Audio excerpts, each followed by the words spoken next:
মোৰ নাম চম্পা ভূঞা, মোৰ ঘৰ ৰাজগড় কেন্দ্ৰভূমি আৰু মই নাচনী মণ্ডলৰ লগত জড়িত আছোঁ। মোৰ এটি সাক্ষ্য আছিলে, মোৰ মেন্সৰ প্ৰব্লেম আছিলে। যেতিয়া মেন্স হয় মোৰ 10 দিনমানলৈকে কঁকালৰ পৰা ভৰি আঁঠুলৈকে মোৰ অত্যন্ত বিষ হৈ থাকে। সেইদিনা 15 ফেব্ৰুৱাৰীৰ দিনা পিতাই ইয়াত আশীৰ্বাদ কৰি দিয়া আমলখি খাই মই সেই ৰোগৰ পৰা সুস্থ হ'লোঁ। Praise the lord. মণ্ডলী, মোৰ নাম অৰবিন্দ চেতিয়া। মোৰ এটা সাক্ষ্য আছিল।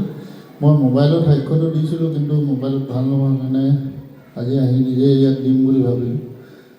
মোৰ কৰ্মস্থলীত এটা মূৰৰ বিষ হৈছিলে। কমচে কম 24 আৱাৰ্ছ বিষ হৈ আছিলে। মই দৰৱ খাইছিলোঁ, ভাল পোৱা নাছিলোঁ। তাৰপিছত মই ইয়াৰ পৰা নিয়া তেল অকণমান আছিলে, যোৱা মাহতে থৈ অহা তাত।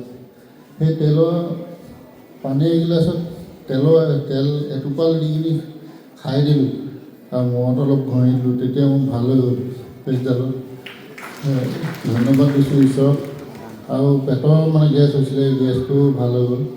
ঈশ্বৰে যাতে মোক কিবা যদি ঈশ্বৰৰ দিছে। মোৰ এটি ডাঙৰ সাক্ষ্য আছিল। মোৰ নাম প্ৰদীপ গগৈ, ঘৰ তিতাবৰ মণ্ডলী।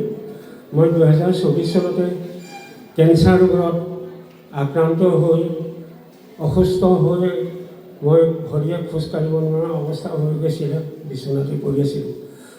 এই প্ৰভুৰ গৃহলৈ আহি মই লঘোণ প্ৰাৰ্থনা দিলোঁ আৰু তেল পানী ব্যৱহাৰ কৰি মই সুস্থ হ'লোঁ। আৰু যি অলপ বাকী আছে সেইবোৰ প্ৰভুৱে সুস্থ কৰি দিব বুলি মোৰ দৃঢ় বিশ্বাস। এয়ে কৈ মোৰ সাক্ষ্য।